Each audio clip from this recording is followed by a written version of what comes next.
La palabra ateísmo estético significa exactamente nihilismo. Así es como has titulado tu libro. Se llama nihilismo. ¿Por qué? Porque igual que Nietzsche, desde la muerte de Zaratustra, la muerte de Dios, hoy es la muerte de la belleza. La muerte del arte es la muerte de la belleza. Cuando digo hoy, no me refiero a los que tú has nombrado, sino al siglo XX, porque estos son fenómenos ya contemporáneos. Es verdad que el título que nos convoca de arte contemporáneo es mejor que arte moderno o modernista, que eso nos obligaría, porque el arte moderno, todo arte es moderno, el griego, el renacimiento, el moderno, todo arte es moderno, es bueno. Y en este sentido, con eso empalmo, yo soy revolucionario políticamente, revolucionario de verdad, no en el sentido comunista, social o material, sino revolucionario en sentido formal, político, liberal. Pues bien, como soy revolucionario, admiro y respeto la tradición, porque como dijo Malraux, la tradición no se hereda, se conquista. Por tanto, comprendo que quiera ser carca, porque lo que no quiere es renunciar a aquello de la tradición que es indispensable para poder saltar hacia adelante.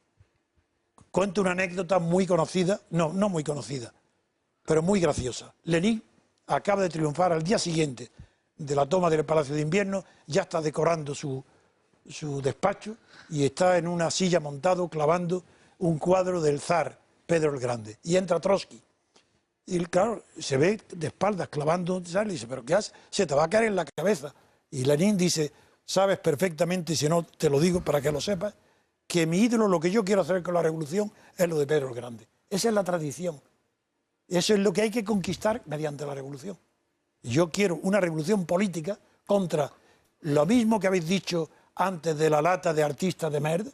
Toda la política, no solo española, la española es más exagerada, toda la política de la posguerra mundial, toda la política europea es lat de Merd. No hay de la A a la Z nada que sea auténtico. Todo es falso. No estoy de acuerdo, hombre. Falso. Venga, hay dime autores algo. como Zobel. Expresa tu desacuerdo después de la publicidad. Oye, en un momento estamos nuevamente con todos ¿Qué ustedes. tiene que ver Zobel con la... Otra vez con todos ustedes, Ilia Galán quería responder algo a lo que nos había dicho Antonio García Trevijano. Sobre la política. Sobre la política a partir de una imagen visual. Al igual que el siglo XX en arte tiene belleza y tiene autores no figurativos de gran belleza, he dicho el caso de Zobel, de la misma manera sucede en política. Después de la Guerra Mundial. Sí, después de la Guerra Mundial hubo intentos de reconstruir Europa, de hacer una unidad para evitar guerras en el futuro. Creo que no todo es tan negativo, creo que hay errores, creo que muchas cosas se han degenerado, pero lo mismo sucede en arte. Decir que todo es negativo y que los últimos 50 años todos lo han hecho mal me parece fácil, pero no creo que sea real. Primero hay que tener gran valor para decirlo, sí. Porque la gente, si lo dice, te condena al ostracismo. Lo que digo es que en Europa, otra cosa es la construcción de Europa. Muy bien, mira qué resultado es. Se ha construido políticamente cero, bueno, se ha construido económicamente. Casi medio siglo sin guerras, creo que es un avance. Pues se ha construido una torre de Babel económicamente que ahora se está derrumbando. Pero algo se ha avanzado. Hay unas libertades que algunos disfrutamos. ¿Qué libertades? Dígame, pero, di una. Yo ahora puedo decir lo que estoy diciendo, en otros ámbitos no me dejaría. Es un lenguaje que no entiendo. Y en arte contemporáneo pasa lo mismo. Yo creo que el arte es un reflejo de la época y efectivamente ahora, y no hay más que ver ciertas imágenes de arte contemporáneo, efectivamente creo que se da un fenómeno de nihilismo, de falta de creencias en general en Occidente. Y entonces eso se refleja en la falta de valores que se transmiten de forma estética. Y eso no significa que sea mal arte necesariamente, significa que está reflejando una visión de época que luego habrá que saber localizar.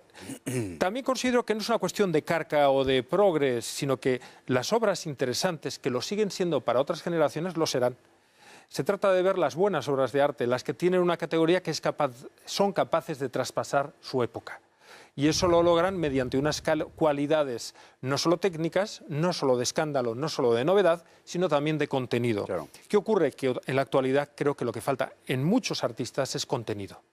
O son contenidos ficticios Y por eso antes decía que se da un problema muy grande con los medios de comunicación que buscan la novedad, lo llamativo, lo escandaloso. Y el mercado no van también lo al busca fondo. al mismo tiempo. Y el mercado, efectivamente, funciona con criterios de beneficio. Muchos compran obras de arte y no las llevan a su casa, las tienen simplemente para especular. Es un activo que vende. Bueno, lo que yo he pretendido afirmar es que el fundamento del arte actual es el mismo fundamento que la política actual, que no hay diferencia. El fundamento, porque me remito a palabras literales, por ejemplo, de la escuela de Mondrian, la holandesa, calvinista, la socialista radical, la del Steel, que es para mí la escuela que ha llevado todo lo que acabamos de criticar en Occidente.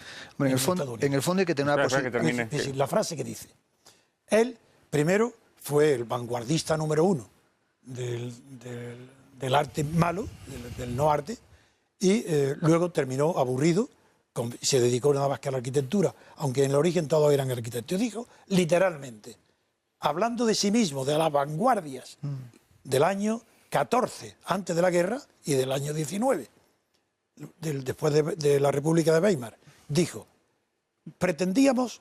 no pretendíamos innovaciones artísticas.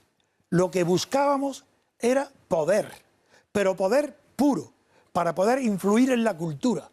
Éramos la vanguardia, eran movimientos políticos. Sí, eso pues esa es la verdad. Pues eso es lo que pienso. Y entonces, lo mismo que hay una degeneración del arte.